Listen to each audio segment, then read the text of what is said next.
The screen fades from black. A faint heartbeat echoes slow, rhythmic. Then the whisper of static, like the hum of a laboratory machine warming up. Suddenly, a blurred black and white image flickers into view, an X of light and shadow that seems ordinary at first, until you realize it's not. You're looking at the photograph that revealed the very blueprint of life, DNA, and behind that photograph stood a woman's history almost erased. Her name was Rosalind Franklin, and she never got the credit she deserved. Before we dive deeper into her extraordinary story, take a second to subscribe to Pioneers in the Dark and ring the bell icon, because every week we uncover the buried truths of scientists who changed humanity, yet were forgotten by it. Your single click keeps their light alive in a world that nearly silenced them. Now, let's begin. London, 1951. The war had ended, but the world was still scarred, cities rebuilt from rubble, lives stitched together by hope and ambition. In one quiet corner of King's College, a 31-year-old woman adjusted the focus of her X-ray camera with surgical precision. The machine hummed softly, capturing invisible patterns on photographic plates. Each exposure lasted hours, sometimes days, but she waited, patient, relentless, driven by something beyond recognition or reward. She wasn't chasing fame, she was chasing truth. Her name was Rosalind Elsie Franklin, a crystallographer, a chemist, a woman whose sharp mind could cut through the fog of uncertainty. Yet the men around her barely saw her brilliance, only her defiance. In an era where women were expected to type notes, not rewrite the laws of biology, Rosalind stood like a storm in still air. Every movement she made was deliberate, adjusting the angle of a fiber, recalibrating light exposure, studying the scattering of X-rays on strands of DNA, day after day. She worked in silence, carving out fragments of understanding from the darkness.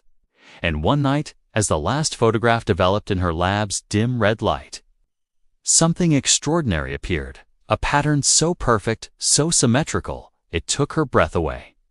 A bold X shape burned into the film. That single image would later be known as Photograph 51. It was the moment life's greatest mystery revealed itself. Proof that DNA was not a flat ladder, but a twisting helix, spiraling endlessly like a code written by the universe itself. Rosalind had seen the structure of life, the architecture of heredity, but she didn't know that in the shadows, others were watching her work. Across town, at Cambridge University, two young scientists, James Watson and Francis Crick, were racing to model the structure of DNA.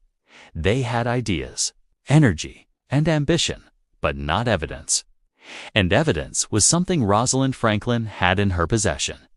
At King's College, her colleague Morris Wilkins misunderstood her from the start.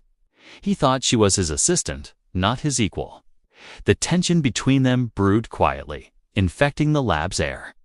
She was precise, disciplined, uncompromising qualities often mistaken for arrogance in women. He was genial, careless, and ambitious, qualities often mistaken for genius in men. And somewhere in that professional chaos, betrayal took root. Without Rosalind's permission, one of her colleagues showed her X-ray image, Photograph 51, to Watson. It was an act that would change the history of science forever. Watson stared at it in stunned silence. He knew instantly what it meant. That photo was the key, the missing proof. Within weeks, he and Crick built their model, unveiled it to the world, and became immortal. Their paper was published in Nature in 1953, The Discovery of the Double Helix, the Secret of Life. Their names were celebrated across the globe.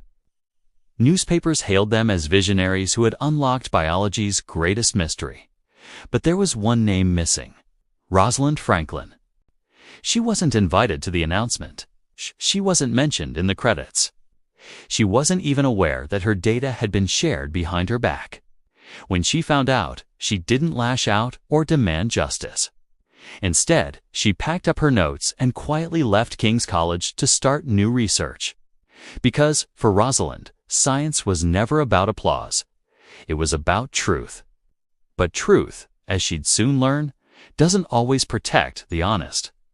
Her new lab at Birkbeck College was humbler, smaller, but full of freedom. There, she began studying viruses, the tobacco mosaic virus, the poliovirus, structures that would lay the foundation for modern virology. She was moving from the blueprint of life to its invaders, from the code that builds us to the code that breaks us. And while Watson and Crick basked in fame, Franklin worked in silence, publishing paper after paper of remarkable insight. Her mind was faster than most could follow. Her notes, filled with perfect handwriting and complex formulas, were evidence of a relentless pursuit of clarity. Her colleagues adored her discipline, her dry humor, her kindness. She was not the difficult woman Watson would later paint her as in his book, The Double Helix. She was focused, perhaps too focused to notice that time was running out. In 1956, Rosalind began feeling sharp pains in her abdomen. Exhaustion followed. The diagnosis came like a blow: ovarian cancer. She was just 35. Radiation exposure from her years in the lab was likely to blame. Yet, even as her body weakened, her mind burned brighter than ever. Between hospital stays, she continued her research, publishing 12 papers in her final 2 years. She never stopped. Friends would later recall how she smiled through it all, hosting dinners, hiking hills, laughing over cups of tea, her passion for discovery refusing to fade. Even when the pain became unbearable, she insisted on returning to the lab, quietly jotting notes, examining results. For her, science wasn't just work, it was her lifeline. In April 1958, Rosalind Franklin passed away. She was 37 years old. Her ashes were buried quietly, her story nearly buried with them.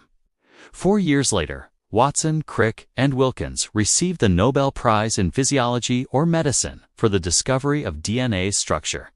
Rosalind's contribution: unmentioned, forgotten, erased.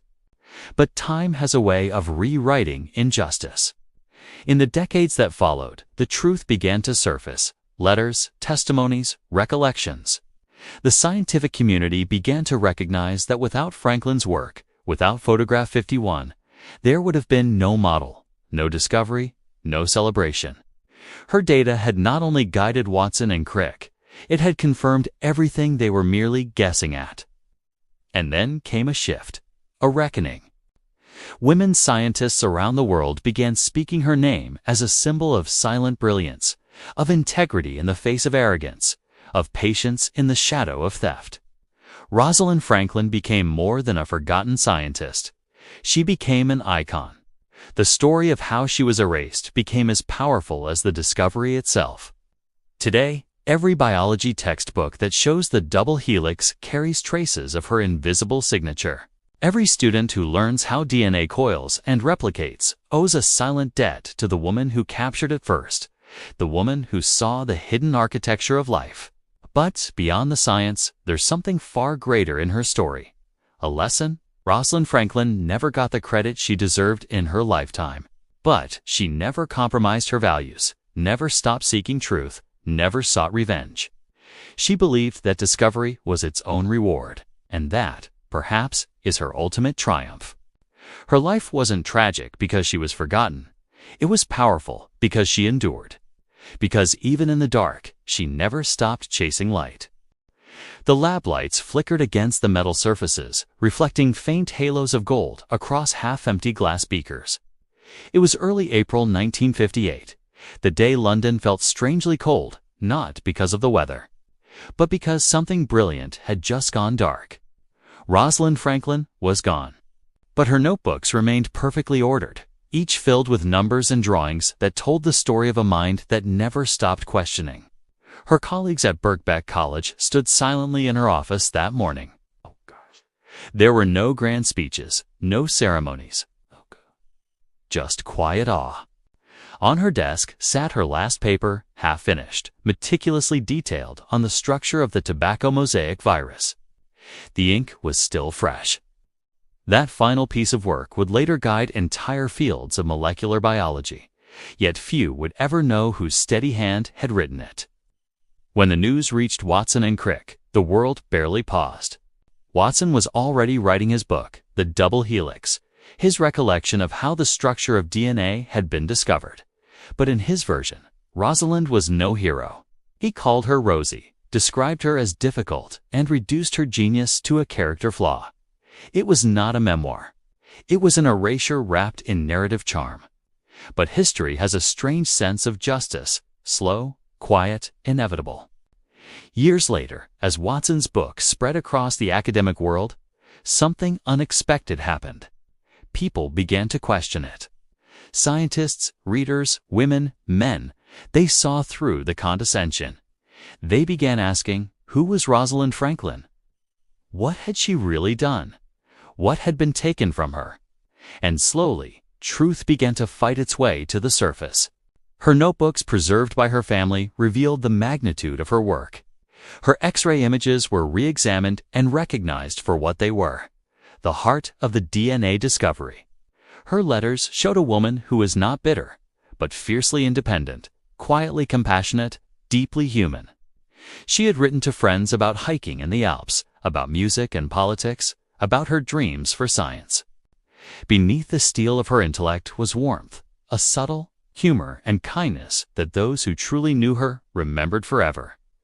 Her sister Jennifer once said, "Rosalind didn't seek fame. She sought accuracy." And in science, that's rarer than genius. Imagine for a moment the parallel timelines: one where she lived longer, continued her research, perhaps even shared a Nobel Prize. Her work on viruses was years ahead of its time. She was already exploring how molecular structures determine behavior, the foundations of modern virology and structural biology. Had she lived, she might have changed how we understand life itself. But in the version we were given, she became a symbol, instead of all the brilliance history tried to silence. By the 1970s, feminist historians began unearthing her story, piecing together the fragments. Television documentaries, research papers, even plays began to appear, all asking the same haunting question: why wasn't Rosalind Franklin recognized? In 1982, a dramatization of her life aired on the BBC Life Story, showing the rivalry, the betrayal, the brilliance. For many, it was the first time they saw the real face behind photograph 51. Viewers wept. Students wrote essays. Professors revised lectures. It was as if the scientific world had collectively exhaled after holding its breath for decades. And that photograph, the one she took in the quiet solitude of her lab, the one that had been shown without her consent, became a cultural symbol.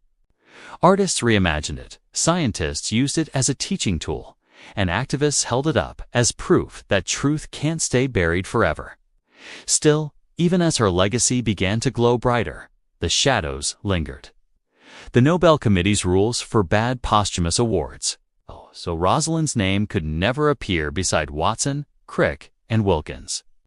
And that fact, that injustice, continues to sting the scientific conscience to this day. But her story did something even greater than winning a medal ever could. It changed how science looks at recognition itself. It forced a reckoning about ethics, collaboration, and gender bias in discovery. It taught generations of scientists that being right doesn't always mean being remembered, but that doesn't make it any less right to pursue the truth. Fast forward to today.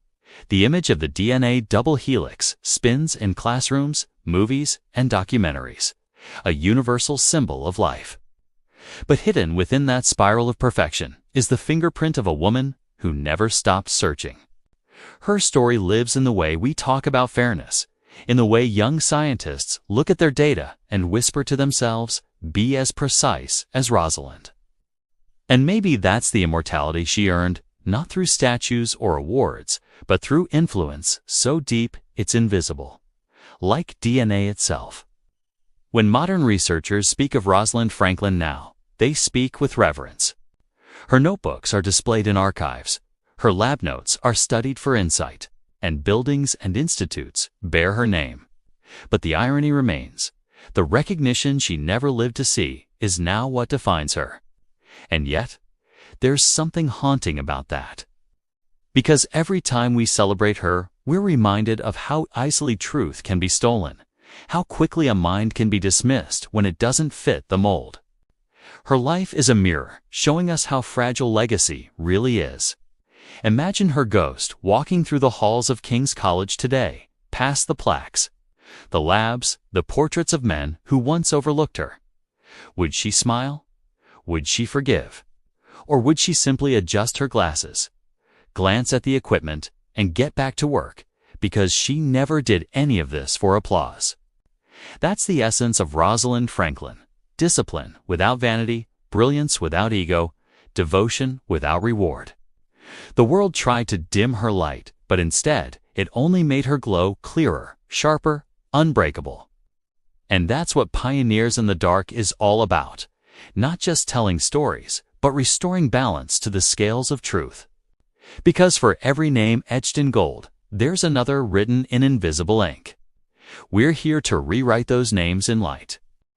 The echoes of Rosalind Franklin's footsteps might have faded from the narrow corridors of King's College long ago. But the vibrations of her work, her equations, her precision, her relentless curiosity continue to pulse through science like the rhythm of a heartbeat. It's strange, almost poetic, that a woman who revealed the blueprint of life became the blueprint for justice in science.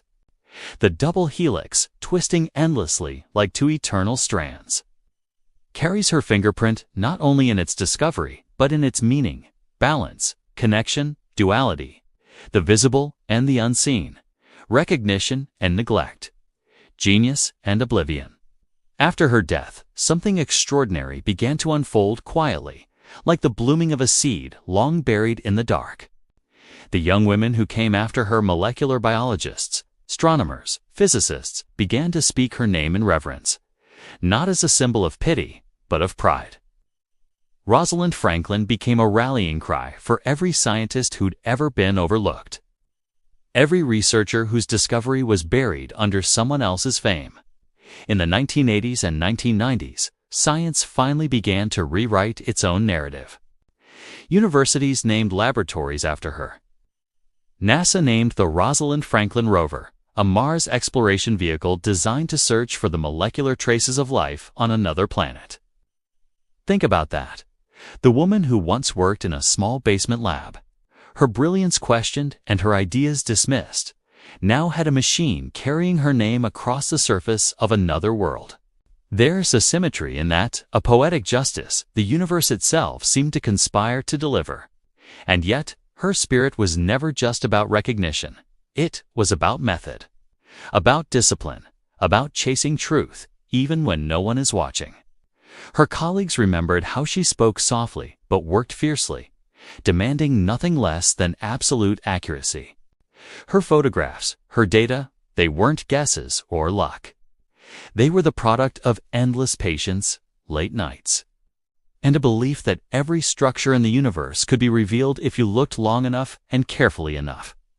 Modern geneticists now see Franklin as the bridge, the link between physics, chemistry, and biology. She didn't just take a photo of DNA. She built the foundation for understanding how the molecules of life behave. Her precision in crystallography influenced everything from virus studies to nanotechnology. Every medical breakthrough, every genetic test, every cancer therapy that relies on understanding molecular structures, they all trace their intellectual lineage back to her lens. But there's another side to her story, one even deeper: the emotional legacy. For generations of women in science, Franklin became a quiet kind of mentor, a spectral guide. They saw her not as a martyr, but as proof that you could be extraordinary even when the world refused to see it. Her story is whispered in lab corridors and university lecture halls, told to young scientists who are struggling to be taken seriously. Her name reminds them that greatness doesn't always get a stage. Sometimes it's written in notebooks no one opens until decades later. If you look at a modern lab today, the fluorescent lights, the machines humming, the digital screens filled with data, you can still feel her presence. It's there in the way scientists document their work meticulously, the way they question their assumptions, the way they refuse to cut corners. That's her influence, not loud, but lasting. Watson and Crick's model of DNA became the icon of an era. It adorned textbooks, murals, even jewelry. But as the years passed, their names began to feel incomplete without hers. It was as if history itself was whispering, "You forgot someone." And eventually, people listened. There's a bittersweet beauty to the way her story came full circle. For so long, Rosalind Franklin was treated as a footnote, an asterisk in the story of DNA. But now, she's the spark. Without her, the entire narrative falls apart. That's not just poetic justice, it's factual correction. And perhaps that's what makes her story so powerful. It reminds us that truth doesn't die with those who carry it. Truth waits. It lingers in the margins, in old lab books, in the quiet persistence of those who refuse to let it be forgotten. So, as you hear her story tonight, sitting in your room, watching this video, imagine her one last time, standing over her microscope in the stillness of that basement lab, the hum of the city above her, the low buzz of the X-ray machine beside her, her steady breath, the faint light of discovery reflecting in her eyes. She's not thinking of recognition. She's thinking of the universe, its beauty, its structure, its truth. And maybe, somewhere deep down, she knows that one day someone will finally understand what she's seen. And here we are, decades later, doing just that. Rosalind Franklin measured the invisible, and in doing so, measured the depth of human integrity. She didn't just change how we see life, it's changed how we define fairness, how we value curiosity, and how we remember the forgotten. So, if her story moved you, if you felt that spark, that sense of awe or anger or admiration, don't let it fade. Keep it alive. Because that's what our channel, Pioneers in the Dark, is here for. To reignite those sparks, to uncover the brilliance that history buried. And to remind the world that some lights never go out. If you believe stories like Rosalind's deserve to be told, hit that subscribe button right now and ring the bell icon, not just for us, but for every forgotten genius who once stood alone in the dark searching for truth. Let's bring their light back together. Because somewhere out there, another mind like hers is working in silence, and they deserve to know the world will remember.